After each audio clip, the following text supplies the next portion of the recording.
겠고요. 그다음에 우리가 좀 같이 생각해야 될 점이기도 하고 최한용 박사님 의견도 좀 들어봐야 될 문제이기도 한데 지난번에 우리 뭐 주민자치회법이 이번 통합 개정안에 빠져서 실망이 굉장히 컸잖아요. 속빈 강정이다. 뭐 아까 우리 이창용 대표님 얘기하신 것처럼 상은 차려놨는데 먹을 게 없다. 이제 그것도 어쨌든 스스로 권력을 형성할 수 있어야만 내용도 만들어 갈 수 있는 건데 이제 그런 알맹이가 이제 빠졌는데 그 알맹이가 빠진 여러 가지 이제 그 원인들이 뭐냐 이제 그런 얘기 생각해 볼 수 있잖아요. 아까 어떤 분도 그 질문을 했는데 근데 이제 저희들이 이렇게 보니까 이게 어떤 부분하고 연관이 돼 있냐면 중앙 중심의 그 한국 정치 구조하고 밀접하게 연관돼 있는 거예요. 예를 들면 주민이 스스로 조직을 만들 수 있는 힘을 갖게 되면 현재 가장 크게 정치적으로 타격을 입는 사람이 누구일까요? 지금 지역의 발언력은 대부분 정치권이 장악하고 있어요. 그렇죠? 정당을 통해서 장악하고 있잖아요. 지금 지역에서 발언을 누가 하나요? 정당들이 해요. 정당의 하부 조직들이 하고 있거든요. 그런데 주민이 스스로 자치조직을 만들면 자치조직은 회의 조직인과 동시에 또 나중에 필요하면 의사결정 조직이기도 하거든요. 그리고 그거는 공식적인 의사결정 기구가 되는 거잖아요. 그랬을 때 가장 치명적으로 영향을 받을 조직이 정당 조직이에요. 누가 정당 조직 주민자치회가 활성화된다면 정당이 함부로 주민들을 동원하거나 지역 사안을 함부로 결정할 수 있을까요? 못하게 되죠. 주민자치회라고 하는 공식적인 기구를 통해서 결정을 하라고 사람들이 요구를 할 테니까. 그래서 이거는 자치권이라고 하는 것은 아까 말씀하신 분권이라든가 뭐 제도적인 측면뿐만 아니라 이는 한국 사회 정치 구조하고도 굉장히 밀접하게 관련이 돼 있는 것 같아요. 우리가 지역에서 어떤 문제를 논의하고 해결하려고 해도 보면 지금으로서는 정치권을 통해서밖에는 압력을 형성하기가 어렵잖아요. 그죠? 그 방법 외에는 어렵잖아요. 그런데 주민 스스로 정파를 초월한 조직을 만약에 갖게 된다면 훨씬 더 공정하고 객관성이 담보된 그런 방향으로 갈 수가 있겠죠. 이제 그런 측면도 정치 구조하고 관련된 부분도 있는 것 같아요. 제가 볼 때는. 그리고 그거를 잘 알고 이번에 주민자치회를 이렇게 제끼는 중요한 원인이 된 거 아닌가 저는 이제 그런 생각도 들더라고요. 이제 그런 측면도 있는 것 같아요.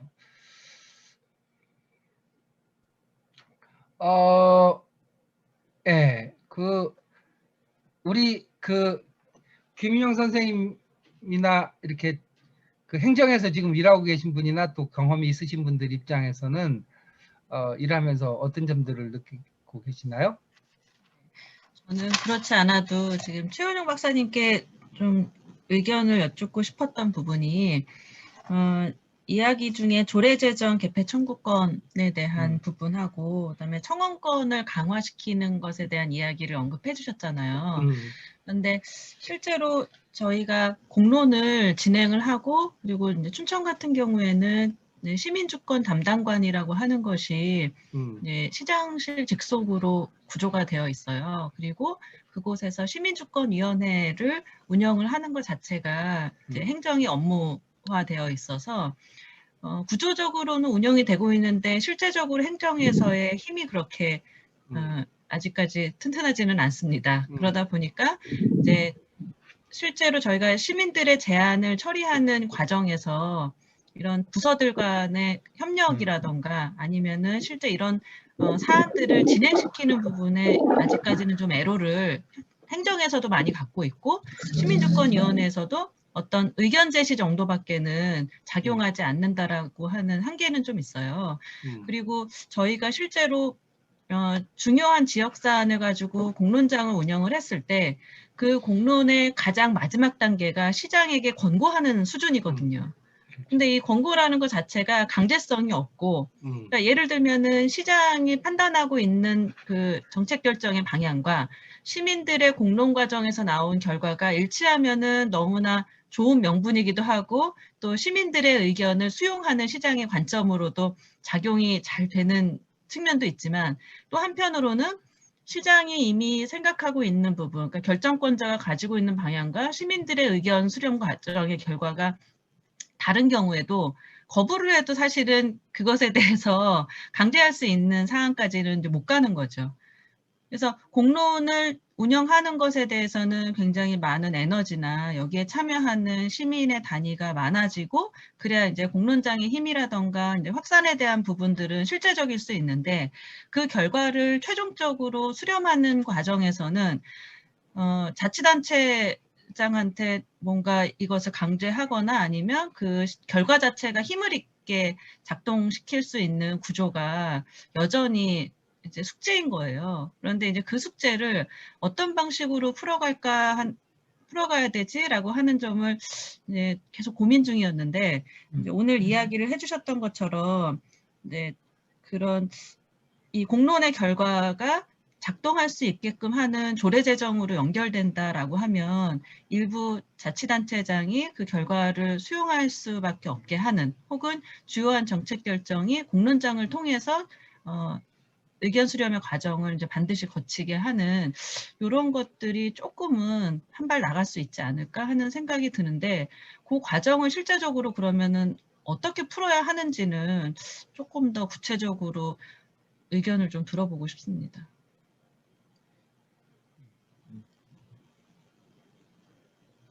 네, 우리 발언하면 발언하면 박수 치기로 했어요.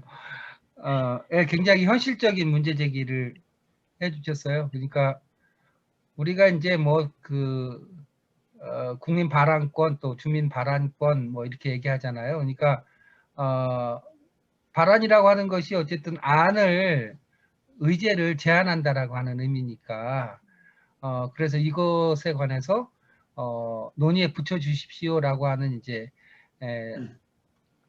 제안을 하는 건데 일단은 우리는 뭐 잘 아시는 것처럼 국민 발언권이 없어요. 우리가 소위 이제 민주주의 그 국민 주권을 위한 직접 민주주의적인 요소할 때 이제 하나는 국민 발언권이고 국민 투표권이고 그다음에 국민 소환권 이렇게 세 가지를 얘기하잖아요. 근데 이제 그 중에 가장 핵심이 이제 발언권이라고 하는 거잖아요. 근데 우리는 여러분들도 모르시는 분들도 계시던데 우리는 헌법을 국민들이 바꿀 수 있는 권한이 없어요.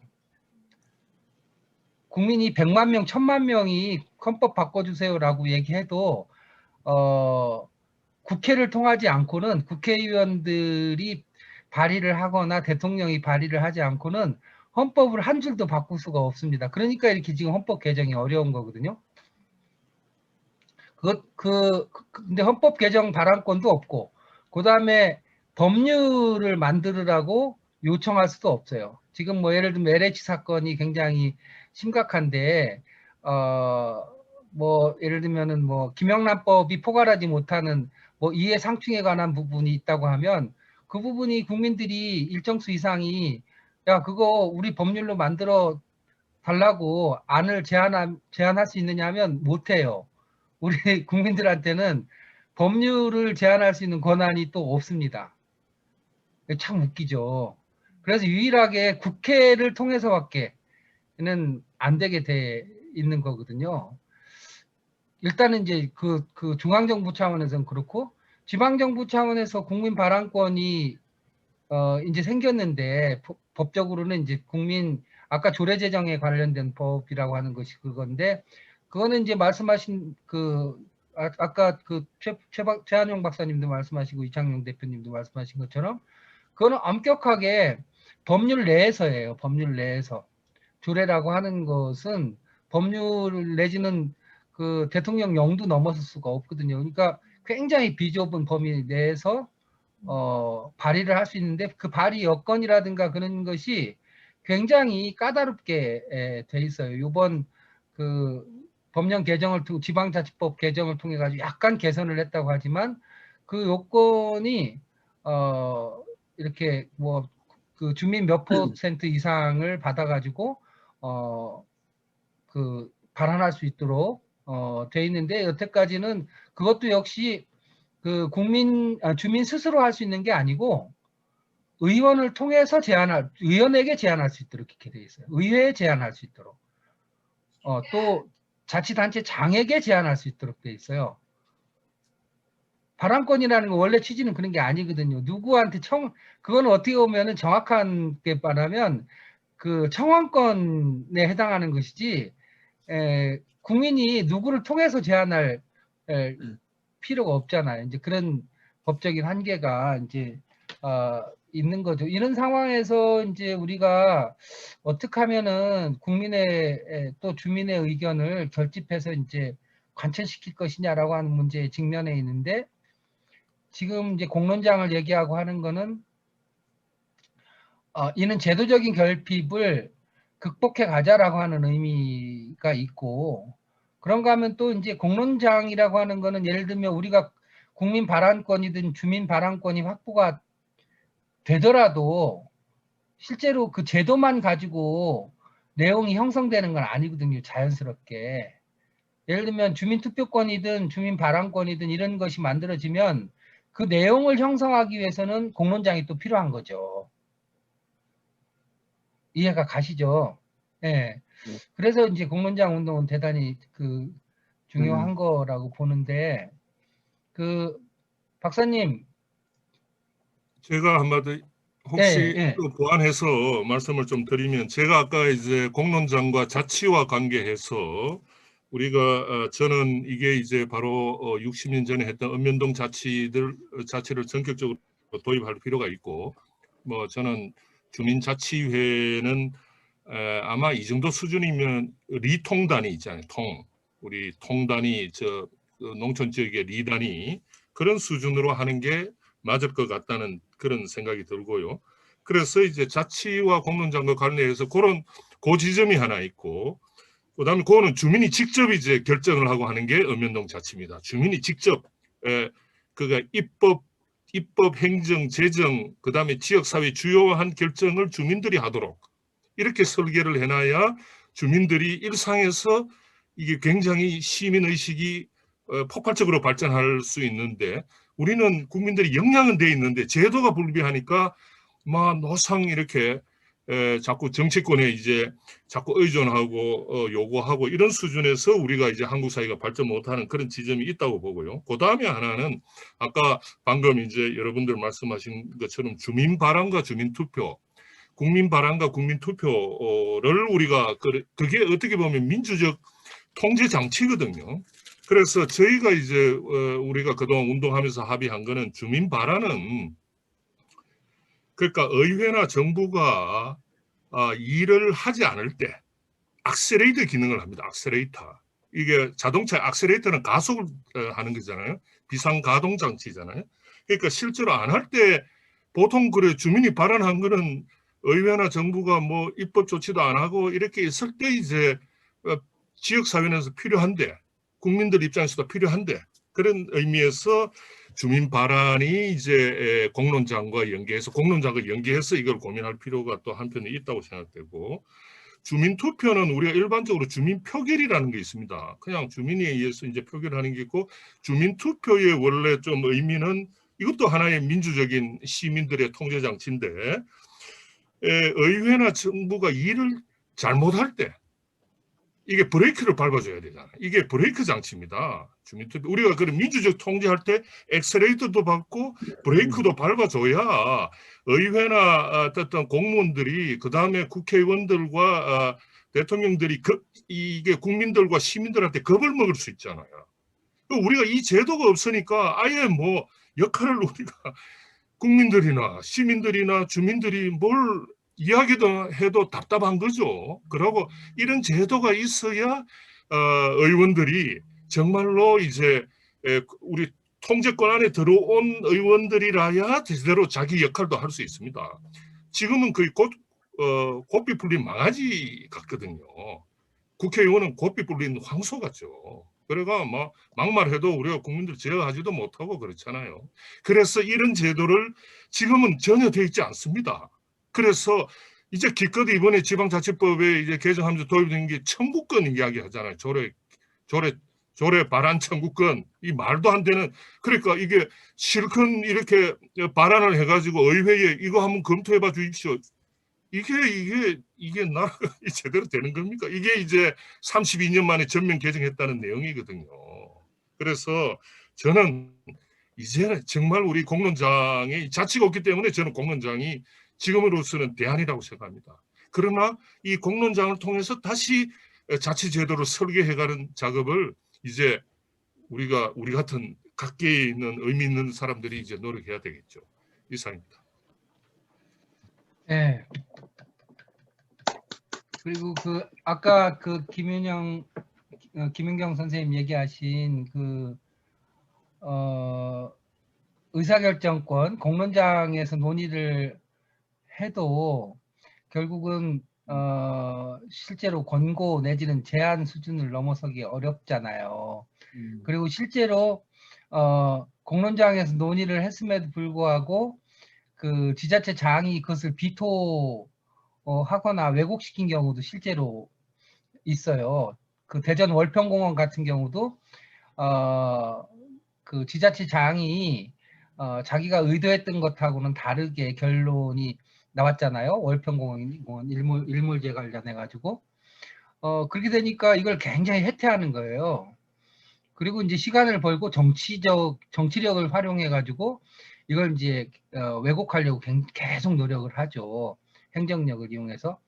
그런가 하면 이제 제주 영리병원 같은 경우에는 공론장을 통해서 해결을 하겠다고, 공론화를 통해서 해결을 하겠다고, 녹지병원 문제를 해결하겠다고 하고, 그래서 주민 다수가 녹지병원이 들어서면 안 된다. 그 외국인들을 수용하는 병원이 들어서면 안 된다고 결정을 하게 되니까 오히려 그 제주도지사가 제일 처음에는 수용하는 듯 하다가 그 다음에 이제 뭐 소송 등을 이유로 해가지고 그걸 포기해요. 그래가지고 지금도 계속 그 문제가 현안으로 남아 있거든요.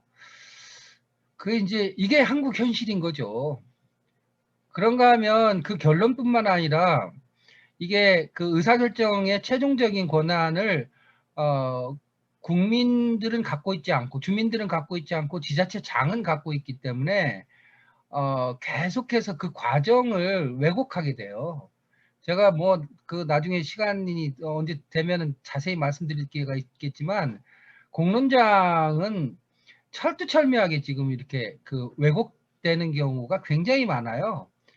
과정에 정보의 왜곡뿐만 아니라 뭐 지금 그 대구 경북 행정통합 같은 경우도 공론화라고 하는 이름을 걸고 우리 이창용 대표도 거기 참여하고 있지만 그 구성부터 프로세스까지 시민이 결정하는 건 아무것도 없거든요. 다 찍어가지고 틀을 만들어가지고 목적을 갖고 시한까지 정해서 내려보내는 거죠. 그리고 거기다가 공론화라고 하는 이름만 딱지만 붙여놓은 거죠. 이렇게 철두철미하게 왜곡이 되는 상황이 많거든요. 그런가 하면 서부 경남처럼 상당히 민주적으로 한 경우도 있지만 문제는 그것이 지자체장의 선의에 의존할 수밖에 없다라고 하는 제도적인 한계가 너무나 분명한 거죠.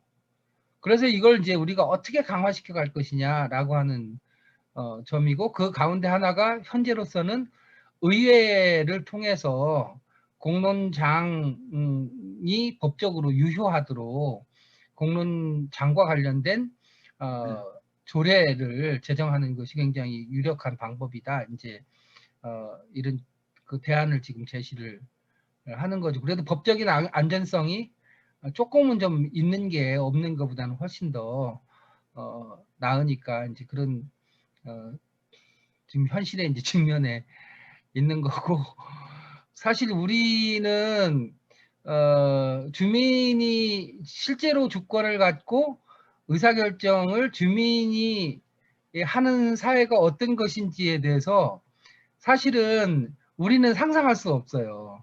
왜냐하면 그런 세상을 우리는 한 번도 경험을 안 해봤기 때문에 지금 있는 것이 굉장히 당연한 것처럼 받아들여지지만, 되짚어서 누가 처음에 질문한 것처럼 우리 스스로 결정하는 문제가 있습니까? 라고 물으면 우리 스스로 결정할 수 있는 것들은 거의 없다고 봐야 되죠. 그게 당연한 것처럼 교육을 받아온 것 같아요. 네, 오세광 의원님 뭐 하실 말씀이 있으신가요? 예, 잠깐 말씀드릴까 싶은데요. 뭐 지금 말씀 나누고 있는 부분이 잘 들리시죠? 네, 예, 잘 들립니다. 예, 너무 좀 공감되는 좀 사례라고 할까, 최근에 우리 대구 서구에 그래요, 맞아요. 있어서 좀 말씀을 드리고 싶습니다. 예. 또 이찬훈 대표랑 제가 또 그 7대 의회 들어와서 지방분권 이야기하면서 동에 직접 찾아가서 주민자치회라는 이름으로 간담회도 하고 그런 시도를 해봤는데요. 우리 뭐 박 대표님 말씀하신 것처럼 이런 공론장에 대한 주민들의 지금까지 그런 의식이나 경험이 없는 거예요. 그거를 좀 많이 실감을 했고, 최근에 이제 그 전국적인 우리 지금 이슈 중에 하나가 이제 쓰레기 매립 관련한 그런 환경 부분을 우리가 다루고 있잖아요. 네. 그와 직접적인 이제 연관이 있는데, 1978년에 이제 지역 언론에 그 이제 서구 쪽에 대구시에서 대단히 이제 쓰레기 매립장을 조성한다는 그 기사 내용을 제가 봤는데, 이제 최근에 서대구 역사를 지으면서 그쪽 앞에 이제 진출입로 공사를 하면서 쓰레기가 나왔는 거를 이제 환경단체에서 지적을 했어요.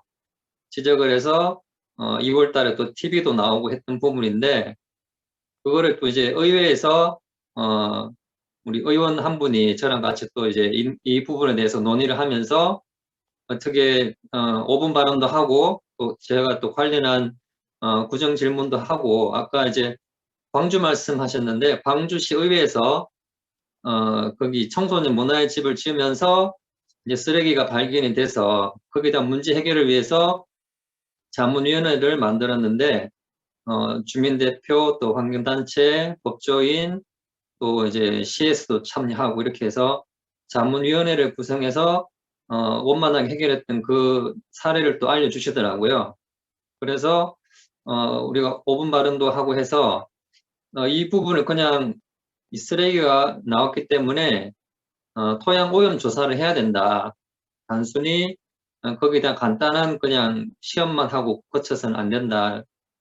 그 대구 보건환경연구원에 통해서는 뭐 여러 가지 11가지 그 사업장 폐기물에 대한 걸 성적서가 나온 11가지에 대한 게 아무런 불검출하기 이상이 없다고만 나왔던 거예요. 그러니까 2.5m나 팠는데 또 인터뷰에는 5m까지 쓰레기가 있다. 그러니까 이 부분에 대해서 우리 자문단을 구성해야 된다. 그렇게 요구를 했어요, 구청에. 근데 구청에서도 이 사업이 시에서 주도하는 사업이기 때문에 큰 권한이 없어요. 그래서 이제 또 어떻게나 이제 시에 또 전달해서 시에 또 이제 권영진 시장이신데 약간 오픈된 마음이 있는 것 같아요. 그래서 이제 자문단을 구성하는데 아까 말씀하신 것처럼 자문단 구성하는 그 주도적 역할을 시의 역세권 개발과가 만들어졌는데 여기서 다 주도적으로 다 한 거예요.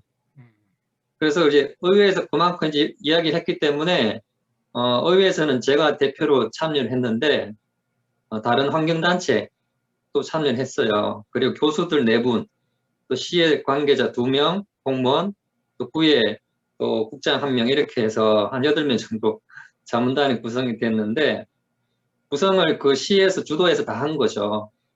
그리고 또 이 문제를 제보한 그 환경단체는 배제가 되고 시에 해오던 사업과 이제 환경단체 연관된 그 환경단체가 들어왔더라고요. 그 제가 가보니까 분위기가 너무 약간 한쪽으로 쏠린 분위기 말을 못하지만 네, 그런 걸 좀 이제 느끼면서 제가 또 주민대표로 서구의원이 참여했다고 했는데 우리가 어떤 사안을 놓고 주민이 있고 구청이 있고 행정기관이 또 의결기관에서 의회가 있다. 나는 의회에 서구의회를 대표한 의원으로 참여했다고 말하고 싶고 주민대표가 참여해야 되는 것이 않느냐 이렇게 이야기하니까 이 자문위원회 성격이 토양 오염이나 이런 건 전문가 집단을 중심으로 했다. 그렇게 또 이야기를 하더라고요. 그래서 여기 뭐 절차나 그런 결과에 대해서도 상당히 좀 제한적이지 않을까. 저 혼자 주민을 대변해서 역할을 다 하는 거지. 그리고 실제로 제가 이제 발언했던 몇 가지 부분에 대해서는 또 이제 교수들도 어느 정도 중립했다고는 생각하지만 한쪽으로 약간 이제 60대 40이라면은 60쪽이 C쪽인 것 같아요. 제 느낌에. 그래서 이제 그 결과 나오는 방법이나 또 이제 처리하는 데 있어서 시에서도 자문단을 구성했다는 자체는 그전에는 이런 것도 잘 없었거든요. 그래서 조금 진일보했지만 우리 주민들이 또 이 문제에 대해서는 그 살고 있는 이제 자영업자나 이런 분들이 또 보상 관계가 있어요. 보상을 해줘야 되는 그 부분 때문에 약간 복잡한 문제가 있는데 이 공론장이라는 것이 정말 우리 주민들만의 공론장이어서는 정말 힘이 없고 그나마 이제 그 중간 주민의 의사를 대표하는 의회라는 기구를 통해서 주민의 의견이 좀 더 그래도 제도권에 구청이나 시에 말을 해도 좀 힘은 약하지만 조금 먹힐 수 있는 지금 현재 시점인 것 같거든요. 그래서 기초지자체나 또 이제 광역자치단체의 의회에 또 의원님들도 보면은 이 사안에 대해서 찬반 또 성향이 또 달라요, 많이들. 그렇기 때문에 그렇지만 이런 공론장에 어떻게 공감을 하고 지역의 현안에 대해서 주민의 의사가 반영된 그런 문제 해결을 이루어가는 방식에 있어서 좀 더 이제 이쪽에 가까운 의원들, 의회 기관을 주민의 대표하는 의회 기관을 통해서 좀 지금 힘을 합해야 되는 그런 시기가 아닌가 그렇게 좀 말씀드리고 싶어서 간단히 말씀드렸습니다. 예, 예, 아주 양 리얼한 현실을 말씀을 해주셨네요. 예, 그 최재성 선생님 지금 듣고 계시죠? 최재성 선생님, 그 충주. 예. 최한용 박사님 말씀 듣기 전에 네. 예. 저는 준비되어 있습니다. 우리가 9시까지 마치기로 돼 있는데 이런 문제는 한번 논의를 해보고 싶다든지 또 여쭤보고 싶은 게 있으면 말씀을 좀 주시면 좋을 것 같아요. 자, 그러면 최한용 박사님 의견을 좀 듣기로 좀 하겠습니다. 뭐 여러 가지 질문거리나 의견들이 나왔는데요. 어쨌든 이게 지금 이제 제도적인 한계를 어떻게 돌파하느냐 이제 그런 문제도 또 하나가 있고, 그 다음에는 제도적인 한계 내에서 우리가 할 수 있는 일이 무엇이냐 이렇게 이제 크게 구분해서 얘기를 할 수 있을 것 같아요. 그리고 이 제도적인 한계 내에서 활동을 통해서 어떻게 제도적인 돌파구를 또 마련할 기회를 뭐 제도 개선이라든가 이런 것을 마련할 기회를 또 형성해 가느냐 이제 이런 문제도 있는 것 같고, 지금 말씀하십시오. 네. 이 제도적인 한계도 한계인데다가 우리나라 사법부의 판단이 굉장히 보수적입니다. 아까 말씀 도중에 어떤 위원회 구성과 관련돼 있는 것은 지방자치단체 장의 전속적 권한이라고 그래서 의회도 관여하기가 어려운 정도. 그냥 의회는 문제를 지적하는 정도에 그치고 있거든요. 그러니까 뭐 인사권이 요번에 지방의회 의장한테 인사권을 부여한 것은 법률적 해결을 통해서 이루어진 것이지 사법부에서는 그것을 지방자치단체 장의 고유 권한, 전속 권한이다 이렇게 그냥 이때까지 판단을 해왔던 거거든요. 그러니까 사법부의 판단을 바꾸려면 결국은 제도 변화가 필요한 상황입니다. 그건 뭐 굉장히 어려운 숙제 중에 하나일 수도 있습니다. 일단 제도에 있어서 아까 우리 김윤정 선생님께서 여러 가지 이제 사례를 말씀해 주시면서 그 한계를 말씀을 하셨는데 공론장 설치를 의무화하는 것은 기본적으로 과정으로서 이제 존재할 수는 있거든요. 그건 가능합니다. 근데 공론장에서 나온 결론을 지방자치단체의 장이 따라야 하느냐는 그건 정치적 구속의 문제이지 법적 구속의 문제가 아니거든요. 왜냐하면 우리나라는 대의제를 근간으로 하고 있기 때문에 그렇습니다. 그래서 아까 우리 이창용 선생님께서 말씀하신 것처럼 읍면자치가 되면 그 규모에서는 직접 민주주의가 가능하기 때문에 그 범위 내에서는 우리가 공론장의 결정을 수장이 안 따를 수가 없는 상황이 되지만 지금 같은 대규모 일본은 시정촌이라고 해서 촌 단위가 2,000명, 3,000명 뿐이 안 돼요. 그러니까 그게 가능하죠. 직접 민주주의가. 근데 우리나라는 최소한 군 단위로 가면 한 3만 명, 4만 명 되거든요. 그러니까 그 한계를 이미 지어놓은 거예요. 규모를 키워놓으니까 한계가 주민의 의사를 직접 할 수 있는 한계를 이미 지어놓은 상태거든요. 그래서 사실 이창용 선생님께서 말씀하신 읍면자치의 부활은 굉장히 중요한 요소 중에 하나입니다, 사실.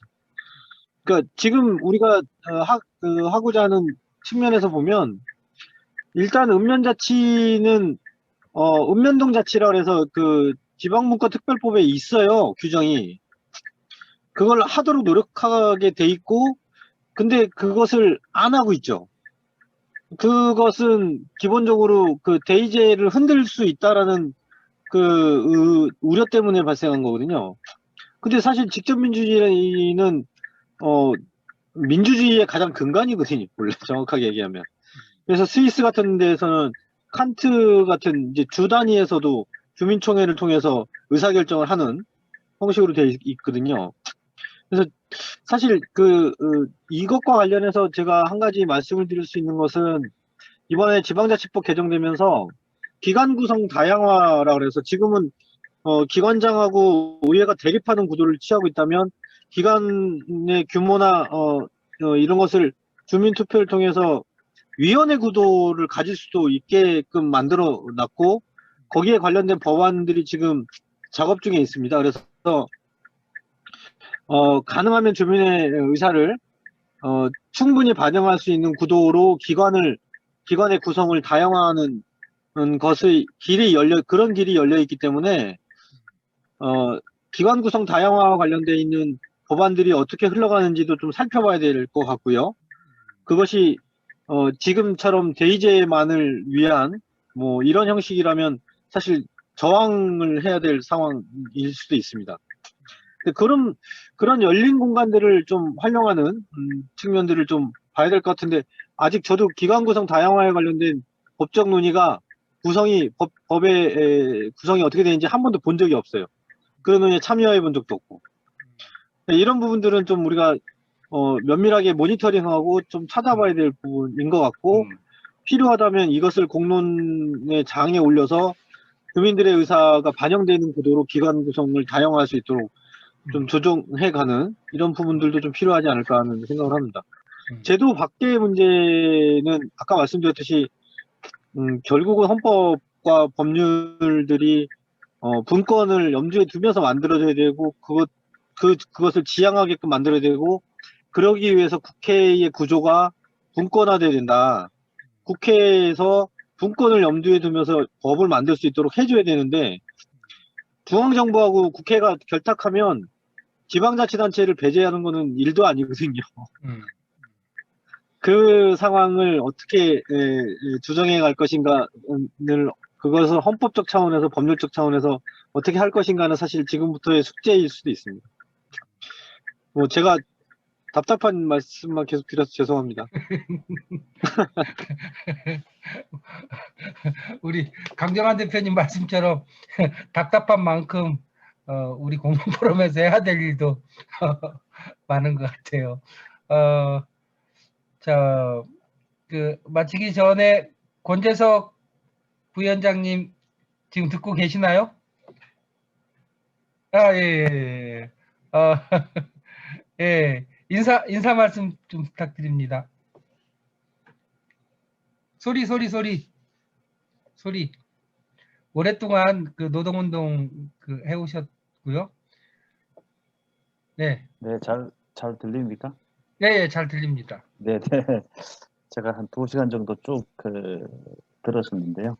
아이고, 저는 뭐 또 지방자치나 이런 쪽에 일을 뭐 해온 상황은 아닙니다. 그래서 듣다 보니까, 아이고, 난 평소에는 지방 의회 의원들의 군난이 막강하다고 생각했는데, 그걸 오늘 듣고 나서 생각을 바꾸게 되었습니다. 예. 두 번째는 참 자치를 할 수 있는 여건이 너무나 부족하구나, 열악한 현실이라는 것을 좀 알게 좀 됐고요. 뭐 그런 부분들은 일부 뭐 중앙 정부나 국회에서도 여러 가지 여론이나 이런 그 공론화를 담는 과정에서도 비슷한 문제점을 가지고 있다. 네, 그런 생각을 좀 들고 있고, 특히 이제 아까 전에 그 이야기하신 여러 가지들 우리 국민 발의라든지 이런 걸 봤을 때는 정말 우리 같이 이런 일을 하고 있는 의회에 계시는 분들도 이런 느끼는 정도라면은 우리 국민들은 전혀 사실 정치하고 이 생활 정치하고 동떨어져 있다, 뭐 그런 생각을 갖게 됐습니다. 아까 전에 지역에서 했던 지금 쭉 그 이야기를 하면서 몇 가지 이제 문제점들, 공론화 과정들을 이런 정치에 그러면은 정책으로 반영할 수 있는 문제가 아마 가장 좀 시급한 사례라고 좀 생각이 좀 들고 있고요. 그러한 것들이 이제 제가 이제 경험했던 바로는 또 뭐가 있는가 하면은, 우리 그 대통령 소속 경제사회 노동위원회라는 데가 있어요. 거기는 우리가 노동 정책하고 노동과 관련된 뭐 사회 복지 정책을 다루는 곳인데요. 거기 참여는 이제 노동계, 경영계, 그리고 정부가 이제 참여를 하고, 거기에 이제 경사노예라는 틀 안에서 이루어지고 있습니다. 그러면은 대표를 할 수 있는 이런 그 단체들이 같이 참여를 해서 결정된 사항들을 이제 합의를 해요. 그래서 그 의견들을 이제 국회에 보내서 이걸 입법화를 요청을 하게 된다면은, 그걸 이제 뭐 사실 공식적인 어떤 그 대통령 소속의 이런 공론의 장이라고도 저는 그렇게 이제 확대해서 볼 수가 있는데, 국회 가면은 그게 이제 각 당의 이해 득실에 따라 가지고 그게 완전히 지금 다 바뀌는 겁니다. 그렇죠. 네, 그래서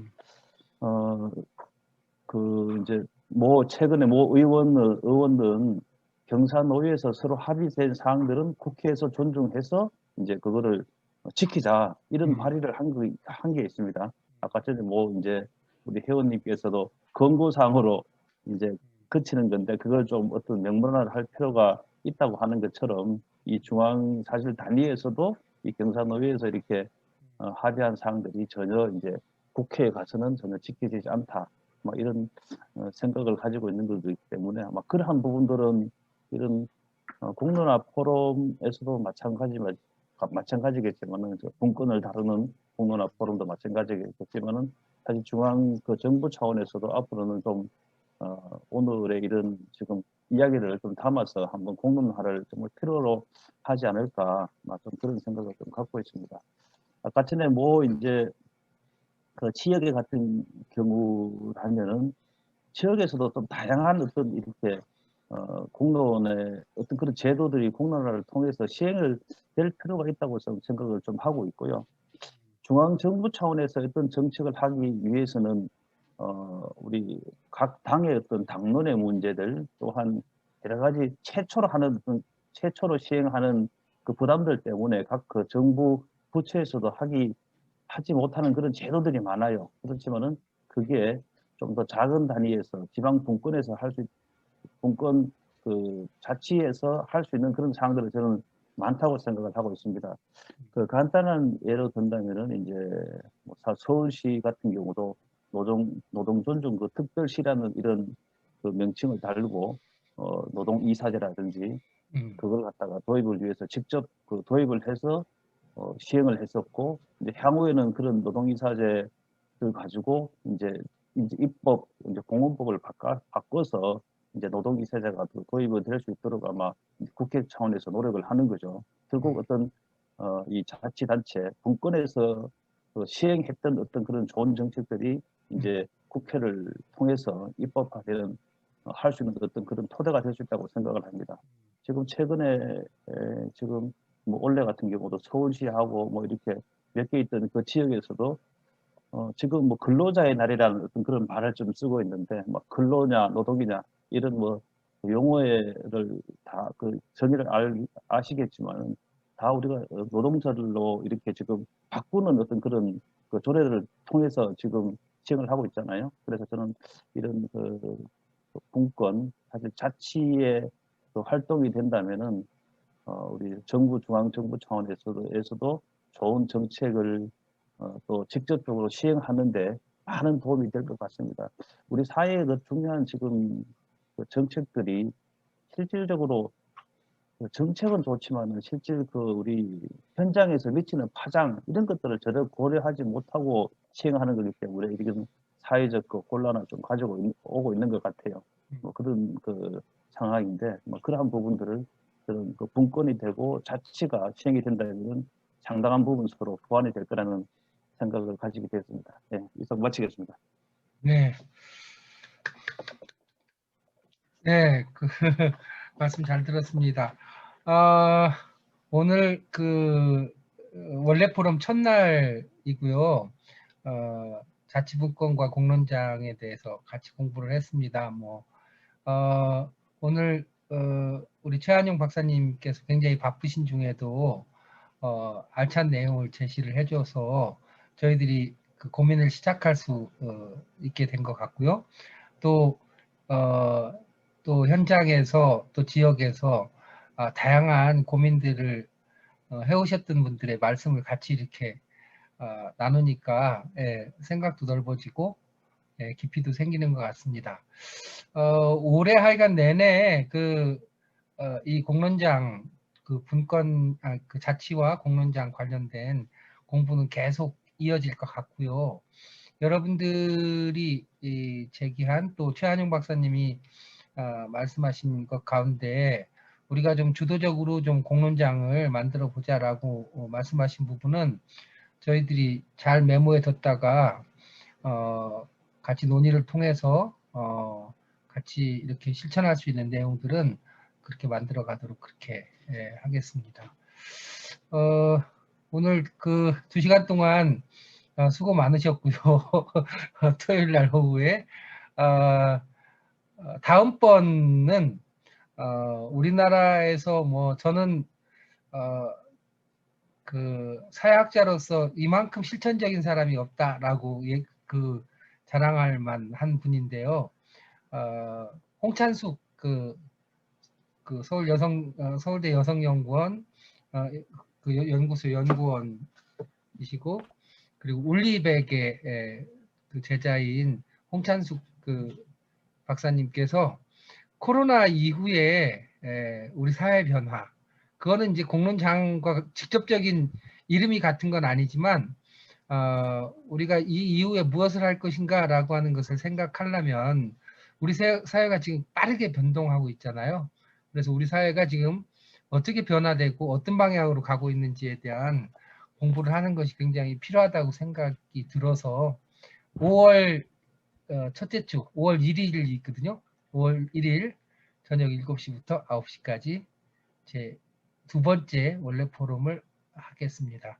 그때도 여러분 같이 만납시다. 네, 오늘 수고 많으셨습니다. 이것으로 마치겠습니다. 수고하셨습니다. 최한영 네. 박사님 고맙습니다. 너무 예, 감사합니다. 수고하셨습니다. 예, 네, 또 뵙겠습니다. 예, 좋은 분 되십시오. 예, 네, 감사합니다. 고맙습니다. 수고하셨습니다. 예, 요 내용은 그 유튜브로 올릴게요. 예, 네. 수고하셨습니다. 예, 수고하셨습니다.